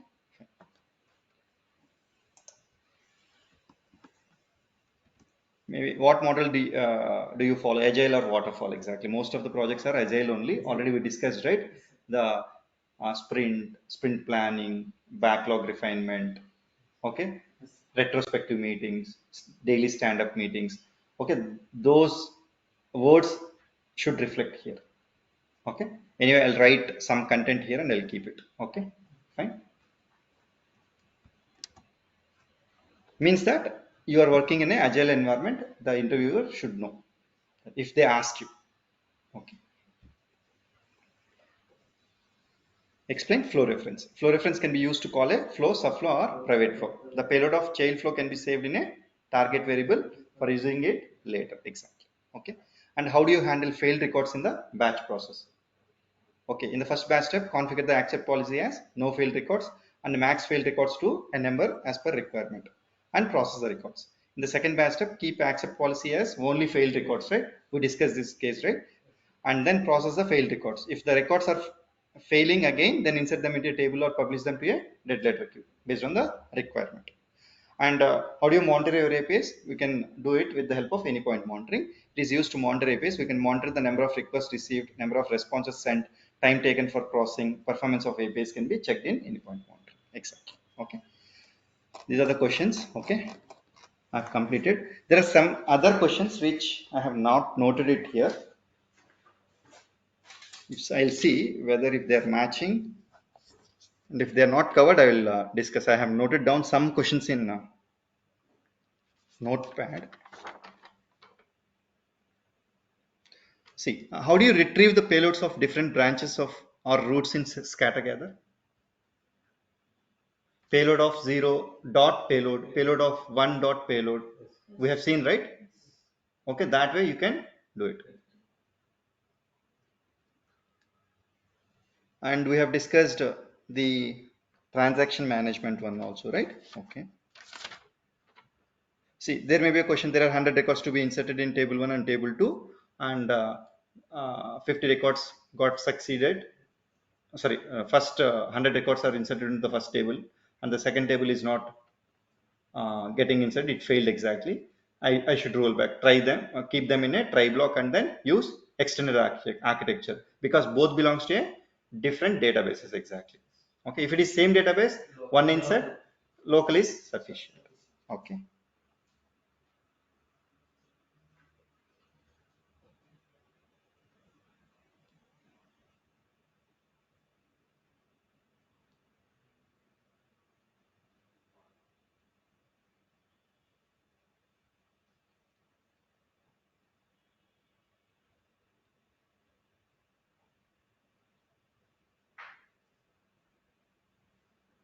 Okay, one more thing is like, for example, like regularly we are getting some 10 to 15 MB file, okay, for processing. Suddenly we got around maybe 100 MB or 200 MB file.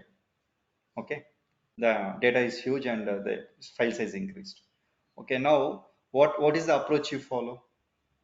One is streaming, right? Already we discussed that. Another one is increase the vCore, that is vertical scaling. Okay, either of the, they may ask these kind of questions, scenario based questions. Okay.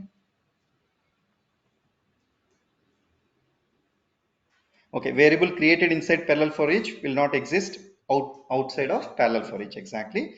Before parallel for each, variable will be same after parallel for each. Okay, but in for each, it will be altered.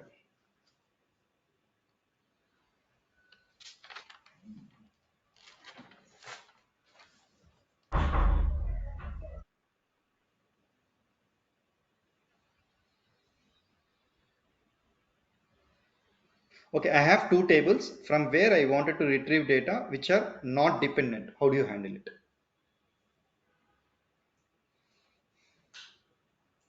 Which are not dependent. See, you can do select and select it sequentially.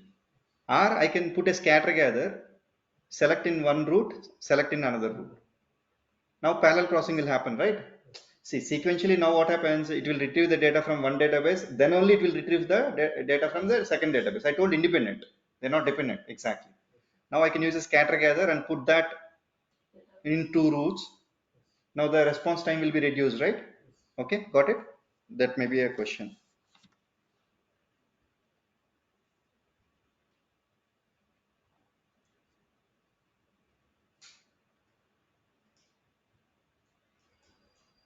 Okay, I'm getting similar requests to our API. Okay, similar requests and similar response is there. In that kind of instances, what policy do you apply?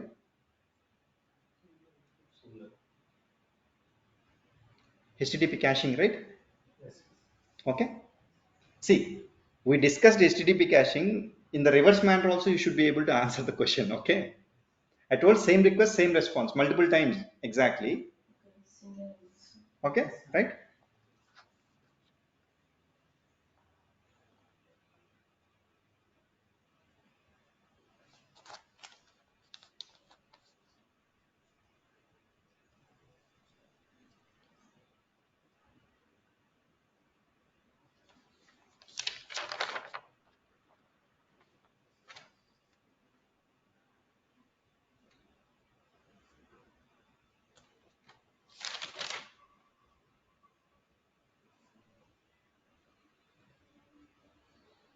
How to remove a variable?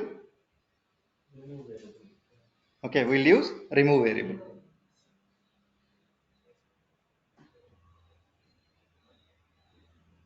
And if I wanted to remove multiple variables, what should I do? I should put multiple remove variables. Yes, sir. Otherwise, can I follow another approach? Exactly. Is there any other approach we can do? I will put all the variable names in a another variable. Okay, right? Then I will put this remove variable in a for each, right? I can remove that also, right?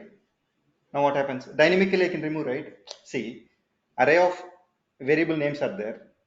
Okay, in remove variable of for each, what I will try to do, I will give that variable name, variable uh, payload. Obviously, once it goes inside that, the first name will be as a payload in the for each. Remove variable will take that and remove that variable. Second iteration, second variable name will come, it will remove. Third variable, it will remove. Four variables are there. It will try to iterate for 4 times and then it will remove all the variables. That way also you can do it instead of 4 components. Got it? Okay, fine. You can try out this also. This is a nice use case.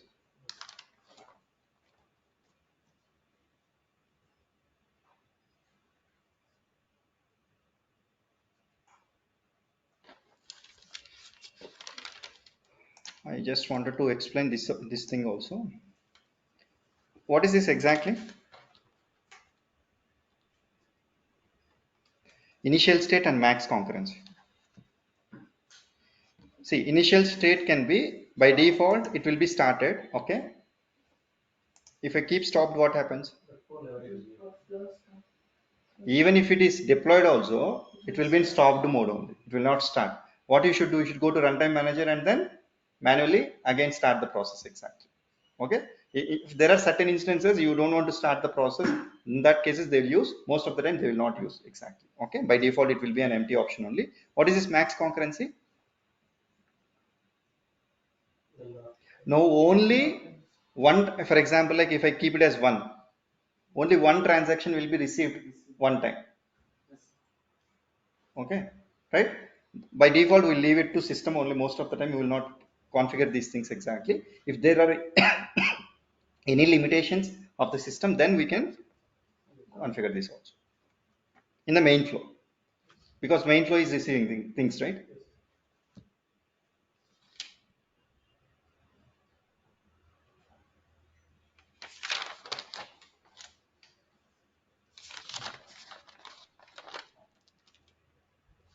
Yeah. Okay. Any questions? Mostly I covered all the questions from my side. See, still there will be so many other questions also. It's not like that we have covered each and everything. Okay. But still, what I can say here is, for example, VM connector is there. You go there, try to use all the operations, try to build some flows. Okay. Get some knowledge there. Okay. JMS is there. Try to build some flows around it. Okay. Salesforce are there. Take 5, 6 operations and try to work on it. Okay. That way you'll try to extend your knowledge or increase your knowledge in the respective connectors. That is one thing. Okay. And focus on the bulk data processing, this batch processing, parallel for each. Okay. Scatter gather. These are all very, very important. Exactly. Okay. Now, why hands-on is very, very important, I'll tell you. Whenever you have hands-on, then only you can confidently answer. Okay, if there is a extension question, for example, they ask you one question, and for that extension, they'll ask another question. If you don't have hands-on, right, you will be wobbling with the words exactly. Okay, you'll be stuck most of the time. Okay, for that reason, always practice it. Okay, and apart from this, there are general questions. What are the source systems? What are the target systems in the projects exactly? What are the different connectors and components you have used? Okay, and what are the best practices you have followed in your projects? Okay, what I'll try to do, I'll try to include that best practices followed, right? In the I'll include all the points exactly. For time being, I can tell some points here. I have noted down.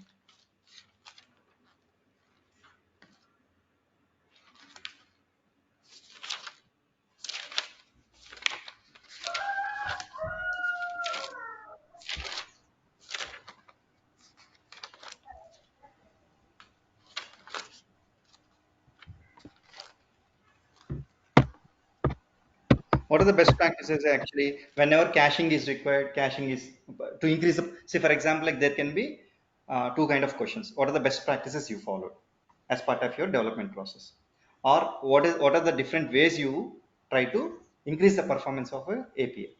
What are the best practices? Generating property files. Implementation. Okay, right? Following the naming conventions, following the API specification best practices like traits, resources and libraries. Okay, fragments, all those things. And then uh, trying to properly maintain a robust error handling. Okay, generate externalizing all the property files, externalizing the data view scripts also. Inline and file option is available, right? Externalizing and keeping them in file mode. That is one thing. If you list out 3 4 these kind of things, right, that will be sufficient.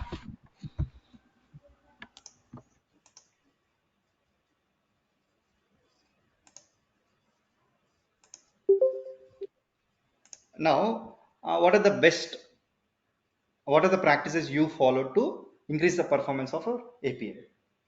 Okay, now what are the kind of things? Maybe streaming. Okay, streaming is one thing, and other thing is using caching, using parallel processing. Parallel processing means, since now we discussed a select use case, right? Database use case. We can do two ways. Sequentially, you can place the database connector there and then do it. But first database is taking, for example, 500 milliseconds. Second database is taking 700 milliseconds. Now 500 plus 700, 1200 milliseconds. If you put it in scatter gather, it is 700 only. Now 500 milliseconds has been reduced, right? Okay, now the increase in the time, the performance is increased, right? The time has response time has been decreased. Exactly. Okay, this is one thing. Next, whenever the response is huge, you can go for that indent, right? Indent equal to false. Now what happens? the size of the payload or the size of the response will be reduced and it will be faster. Okay, these kind of best things you can include in your answer for increasing the performance of our API. And even I haven't included the questions related to success status code validator, response validator in the HTTP requester. We have that, right? That is one thing. And connection pooling also we have discussed. Okay, right? These kind of questions. If I remember some more questions, I will add here and then I'll share this PDF. Okay. Okay. Any questions? With this, I have completed all the question and answer, interview question and answers. Okay.